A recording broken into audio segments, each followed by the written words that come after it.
Varicose veins కి సరైన చికిత్స కోసం సంప్రదించండి Avis hospital. Welcome to Suman TV. నేను మీ సుమన్ టీవీ నాగ్. కోల్కతా ఇన్సిడెంట్కి సంబంధించినటువంటి వాటిలో కనుక మనం చూస్తే సంజయ్ రాయ్ ఒక కీలక విషయాన్ని బయటపెట్టడం జరిగింది. వినీత్ అనేటువంటి ఆఫీసర్ వలన నేను ఇవాళ ఇరుకుని పడ్డాను అని చెప్పేసి ఆ వీడియో విజువల్ కూడా అందరూ చూశారు. దాంతోపాటు నేను అండ్ హైకోర్టు అడ్వకేట్ రవీంద్రనాథ్ గారు మాట్లాడుకోవడం జరిగింది. అయితే సెల్డా హైకోర్టులో దీనికి సంబంధించినటువంటి విషయంలో కనుక మనం చూస్తే కొన్ని కీలక విషయాలు ఈ రోజు వరకు అంటే కొంతమందిని అంటే ఇంకొక 5గురిని కూడా తీసుకోవటం జరిగింది. సో 5గురితో పాటు ఇతను కూడా ఉన్నాడు. 5గురు డాక్టర్స్ ఉన్నారు అందులో. కోర్టులో ఏం జరిగింది, దీనికి సంబంధించినటువంటి అప్డేట్స్ ఏంటి అనేది ఈరోజు మనతో పాటు హైకోర్టు అడ్వకేట్ రవీంద్రనాథ్ గారు ఉన్నారు. అది వారి మాటలను తెలుసుకుందాం. Hello sir. హాయ్ అండి నాగరాజ్ గారు. సార్, ఇప్పటి వరకు ఉన్నటువంటి అప్డేట్స్ ప్రకారం కనుక మనం చూస్తే చాలామంది సత్వర న్యాయం ఎప్పుడు జరుగుతుంది అనేటువంటి దాన్ని నిజంగా డైల్యూట్ అయిపోయిందా లేదా ఏ విధంగా ఉంది, అప్డేట్స్ ఏంటి అని ఎదురు చూసేటువంటి వాళ్ళు ఉన్నారు. ఎస్పెషల్లీ మీరు నేను చేసేటువంటి వీడియోస్కి ఎక్కువ మంది అడిగినటువంటి వాళ్ళు కూడా ఉన్నారు కాబట్టి అడుగుతున్నాను. ప్రస్తుతం ఉన్నటువంటి కీలక అప్డేట్స్ ఏంటి సార్? అసలు ఆ 5 మెంబర్స్ డాక్టర్స్ను కూడా ఇవాళ కోర్టులో విచారణ జరిపినట్లయితే తెలుస్తుంది. ఏం జరిగింది?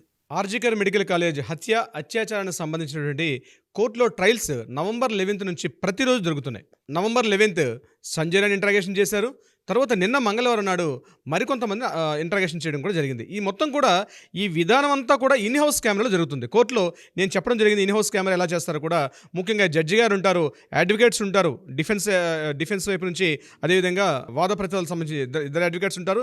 అట్ ద సేమ్ టైం ఎవరైతే కేసులో ప్రధానంగా నేరారోపణ చేయబడినటువంటి నిందితులు ఉన్న వాళ్ళు కూడా పార్టిసిపేట్ చేస్తారు.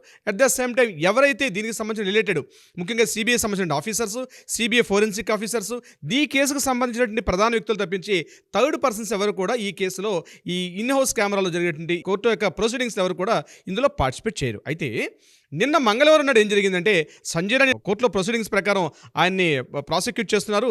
అట్ ద సేమ్ టైం ఎవరైతే ఆగస్టు 8వ తేదీ నాడు అభయకి సంబంధించినటువంటి కేసులో ముందు రోజు రాత్రి అంటే ఆ అమ్మాయి చనిపోయినటువంటి సమయం సుమారుగా 4 గంటల 10 నిమిషాలుగా ఎవరైతే ఎప్పుడైతే గుర్తించారో ఆ ముందు గంటల వరకు అంటే సుమారుగా రాత్రి 8 గంటల నుంచి ఆమెతో పాటు ఆమె నిద్రించే సమయం సుమారుగా 1:30, 2 అని పోస్ట్ మార్టం రిపోర్ట్లో వచ్చింది.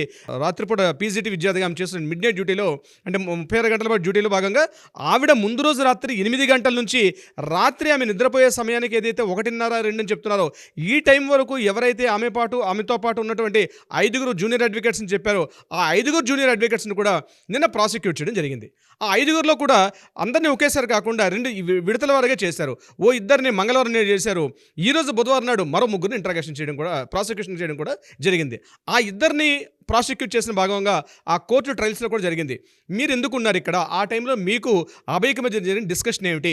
ఆవిడ ఎటువంటి మానసిక స్థితిలో ఉంది ఆ రోజు అని ఆ ఇద్దరు వైద్యాధికారులను కూడా మాట్లాడడం జరిగింది. ఆ ఇద్దరు చెప్పే కీలక విషయాలు అంటే మేము రాత్రి సుమారు 10 గంటల వరకు మేము అభయ్తో ఉన్నాం.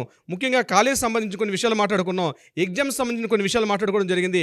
అదేవిధంగా మన భవిష్యత్తులో మనం ఏ పార్టీకి వెళ్ళాలి, ఎక్కడ ఉంటుందని చెప్పి మేము జస్ట్ క్యాజువల్గా మాట్లాడుకున్నాం. అంతకుమించి మీకు ఆమె యొక్క వ్యక్తిగత విషయాలు కానీ, ఆమె మీద మానసిక ఒత్తిడి ఉందా లేదా, అదేవిధంగా సందీప ఘోష్ మీద కానీ ఆమె యొక్క మానసిక స్థితి ఏమిటి అన్న విషయం మీద ఆ సింగిల్ జడ్జి గారు కంటిన్యూగా క్వశ్చన్స్ వేయడం జరిగింది. ఆ క్వశ్చన్స్లో భాగంగా మేము కేవలం 10 గంటల వరకే ఆమెతో పాటు ఉన్నాం. మేము 10 గంటలకు అయిపోయింది, మరలా మాకు డ్యూటీ. మేము 3rd ఫ్లోర్లో ఆ సెమినార్ హాల్లో 3rd ఫ్లోర్లో ఉన్నాం మేము పైన ఎమర్జెన్సీ వార్డులో. తర్వాత మేము కిందకు వచ్చేసాం 10 వరకు అని చెప్పారు. ఆ తర్వాత ఈవినింగ్ 7 o'clock నుంచి 1 గంట వరకు 5 విద్యార్థులు ఉన్నారు. 8 గంటల నుంచి 10 గంటల మధ్యలో మాత్రం స్టూడెంట్స్ వెళ్తున్నారు వస్తున్నారు. 10 గంటలకి ఇద్దరు విద్యాధికారులు అంటే ఇద్దరు స్టూడెంట్స్ కిందకు వచ్చేసారు. జూనియర్ డాక్టర్స్ ఇద్దరు కూడా వచ్చేసారు. మిగిలిన 3 కూడా ఆమెతో పాటు ఉన్నారు. అప్ టు ఆమె స్లీపింగ్ పడుకునే అంటే ఆమె నిద్రపోయేదాకా ఉన్నారు. అయితే ఈరోజు బుధవారం నాడు ఆ మిగిలిన 3 కూడా ప్రాసిక్యూట్ చేయడం జరిగింది. ఆ ప్రాసిక్యూషన్ భాగంగా జడ్జి గారు క్వశ్చన్స్ అడుగుతున్నారు. ఈ 3 డాక్టర్స్ కూడా మాట్లాడడం జరిగింది. ఏమని చెప్పారంటే రాత్రి మేము 10 గంటల సమయంలో మేము ఫుడ్ ఆర్డర్ చేసాం, స్విగ్గీలో ఆర్డర్ చేసాం. మేము ఆర్డర్ చేసినప్పుడు మాకు వచ్చేసరికి రాత్రి 12 గంటల 40 నిమిషాల్లో మాకు ఫుడ్ వచ్చింది. మేము అభయ్తో కలిసి మేము కూర్చుని భోజనం చేయడం జరిగింది. ఆ ఫుడ్ తీసుకొని మేము తీసుకున్నాం. ఆ bread at the same time bread omelette ఇట్లాంటివన్నీ కూడా మేము ఆర్డర్ చేస్తాం, తీసుకొని తిన్నాం. ఆ తర్వాత మీరు ఏం చేశారు అని అడిగారు న్యాయమూర్తి గారు. అడిగినప్పుడు మేము ఒలింపిక్స్లో జావలిన్ త్రో ఆ ఈవెంట్ జరుగుతుంది, మాకు చాలా interest, football and javelin throw చాలా ఇష్టం మాకు, అందుకని ఆ ఈవెంట్ జరుగుతున్న సమయం జావలిన్ త్రో మేము చూస్తున్నాము. అది సుమారుగా రాత్రి 12 గంటల 30 నిమిషాలు 12:40 నిమిషాల్లో మేము మా మొబైల్లో ఆ ఒలింపిక్స్ గేమ్స్ అవుతుంటే అందులో జావలిన్ త్రో గేమ్స్ మేము చూసాం అని ఆ 3 కూడా ఒకటే మాట చెప్పడం జరిగింది. దీనికి క్రాస్ ఎగ్జామినేషన్ చేసినటువంటి మన గవర్నమెంట్ పీపీ గారు కూడా ఇమీడియట్గా చెక్ చేసి ఆ టైంలో అదే సమయంలో వాళ్ళు చెప్పిన సమయంలో ఒలింపిక్స్లో జావెలిన్ త్రో గేమ్స్ కూడా జరుగుతున్నట్టుగా నిర్ధారణకు వచ్చారు. తర్వాత 12:40 నుంచి 1 గంట సమయంలో నాకు నిద్ర వస్తుందని చెప్పి అభయ సెమినార్ హాల్లో ఉన్నటువంటి మ్యాట్రస్ మీద మత్తుగా తన ఒళ్ళు వాల్చి తన ఒక పక్కకి ఒత్తిగిలి పడుకున్నారు ఆవిడ. నేనేం చేశానంటే అందులో ఒక జూనియర్ డాక్టర్ చెప్పింది, నేను అక్కడి నుంచి రెస్ట్ రూమ్కి వెళ్ళిపోయాను. ఇంకొక అబ్బాయి ఇమ్మీడియట్గా 3rd ఫ్లోర్కి వెళ్ళారు సెమినార్ హాల్లో. ఒక ఆయన కంప్లీట్గా మళ్ళీ ఒకసారి రౌండ్స్ వేద్దామని చెప్పేసి ఆ ఓపెన్ ఎయిర్లోకి వెళ్తూ నేను స్మోక్ చేసుకుంటూ ఓపెన్ ఎయిర్లో తిరిగానని చెప్పి మరొక డాక్టర్ చెప్పడం జరిగింది. సో మేము అప్ టు 1 గంట 10 వరకు మేము జస్టిస్ అభయతో ఉన్నాం.